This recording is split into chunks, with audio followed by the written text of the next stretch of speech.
Bismillahirrahmanirrahim. Assalamualaikum warahmatullahi wabarakatuh. Ketemu lagi di pertemuan matematika untuk kelas 10. Oke, di pertemuan hari ini setelah UHB saya akan bahas materi di bagian bab program linear.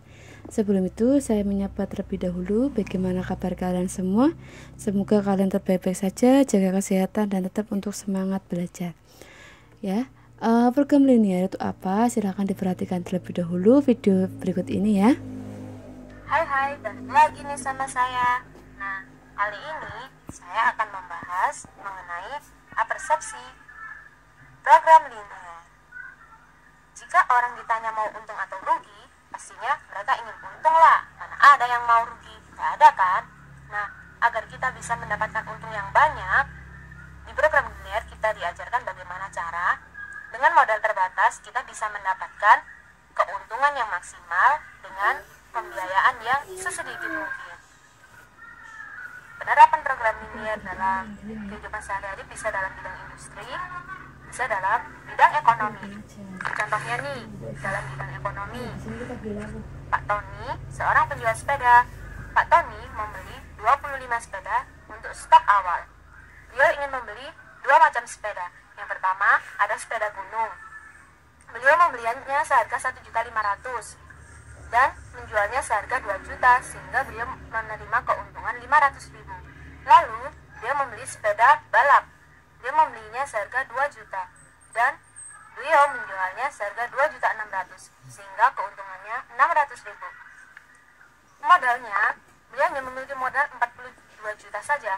Nah, dengan modal segitu bagaimana agar Pak Tony mendapatkan keuntungan yang maksimal? Nah, ini akan dibahas di program linear. Saja ya.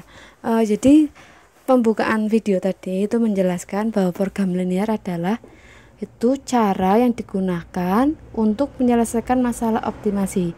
Masalah optimasi itu apa? Yaitu masalah yang berkaitan dengan kita mencari keuntungan maupun kita rugi atau tidak. Itu namanya nilai maksimum atau minimum. Nah, nanti di sini kita akan bahas fungsi objektif. Kemudian untuk di program linear ini nanti kita akan menggunakannya pertidaksamaan, gitu ya. Oke. Yang pertama yang saya kenalkan itu adalah grafik himpunan penyelesaian sistem pertidaksamaan linear. Jadi nanti kita berhubungan dengan grafik seperti gambar yang di layar ini. Pertidaksamaan linear satu variabel, di mana pertidaksamaan itu adalah kalimat terbuka yang memuat tandanya adalah kurang dari sama dengan, lebih dari sama dengan, dan tidak sama dengan. Jadi nanti ini bentuknya itu sama kayak persamaan linear, cuman yang membedakan adalah tandanya. Di pertidaksamaan nanti kita akan menggunakan tanda yang ini. Nah, yang pertama saya akan bahas adalah grafik pertidaksamaan linear dua variabel. Bentuknya seperti ini, AX plus BY kurang dari dan sebagainya ya. Langsung ke contoh, bagaimana kita menentukan daerah penyelesaian atau himpunan penyelesaian dari pertidaksamaan linear satu variabel maupun dua variabel yang ini. Caranya, yang pertama saya akan membahas contoh soal yang nomor 1. Untuk contoh soal yang kedua saya akan bahas di pertemuan selanjutnya. Oke, yang pertama X lebih dari sama dengan 0. Nah, di grafik, yang namanya grafik berarti nanti kita akan mengenal koordinat kartesius, yaitu ada sumbu X yang tidur, yang datar, sumbu Y itu yang berdiri, yang tegak ini ya, ini namanya sumbu Y.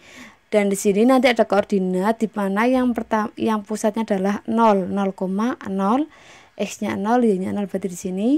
Kemudian yang ke kanan itu positif angka 1 sampai seterusnya, yang ke atas sumbu Y angka 1 dan seterusnya positif. Y itu berarti atas bawah, yang atas positif, yang bawah negatif nilainya. Kalau sumbu X yang ke kanan itu angkanya positif, yang ke kiri angkanya negatif. Karena ini X lebih dari sama dengan 0, berarti di mana daerah penyelesaiannya? Kesepakatan daerah penyelesaian itu nanti daerah yang saya arsir ya. Nah, caranya menentukan gimana?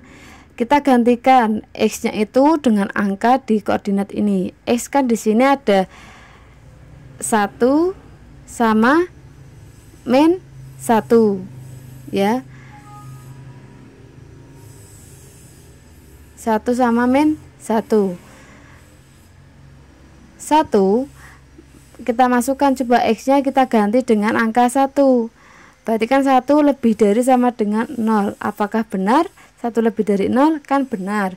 Kemudian coba kita masukkan min 1. Min 1 apakah lebih dari 0? Itu kan salah. Berarti daerah yang sumbu X yang ke kiri itu bukan daerah penyelesaian dari X lebih dari 0. Tapi daerah penyelesaiannya adalah yang ke kanan. Jadi daerah penyelesaian atau himpunan penyelesaiannya itu adalah daerah yang ke kanan. Maaf ini kebalik ya, nanti saya jelaskan. Ini ya.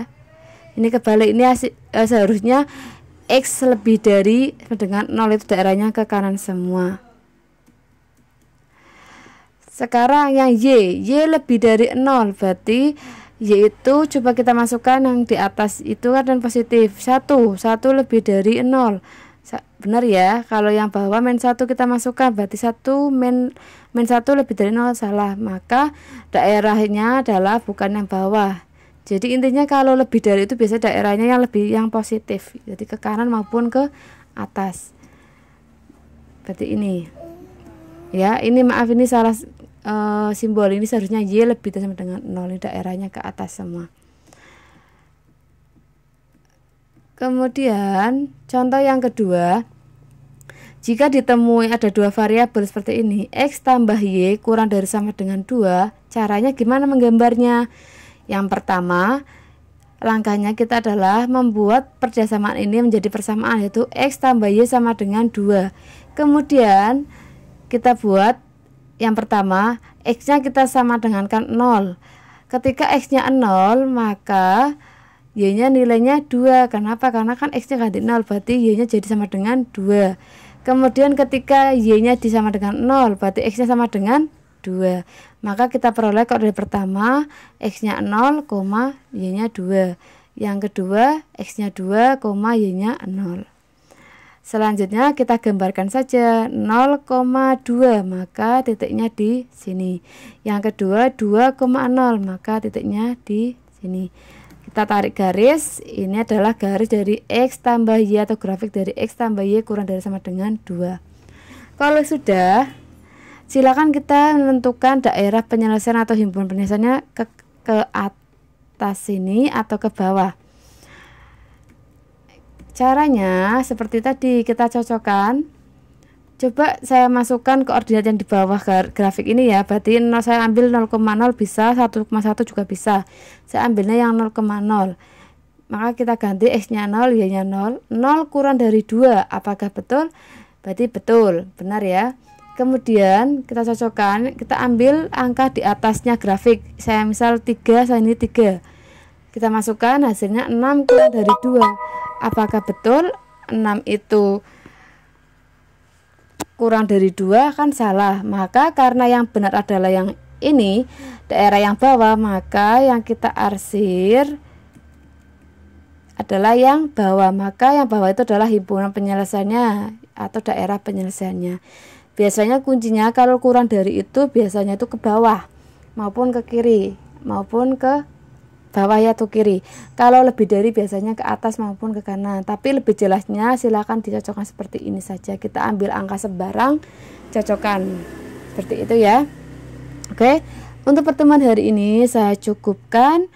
Jika ada pertanyaan silakan nanti tanyakan di grup WA kelas masing-masing, nanti bisa kita diskusikan. Sekian dapat saya sampaikan. Assalamualaikum warahmatullahi wabarakatuh.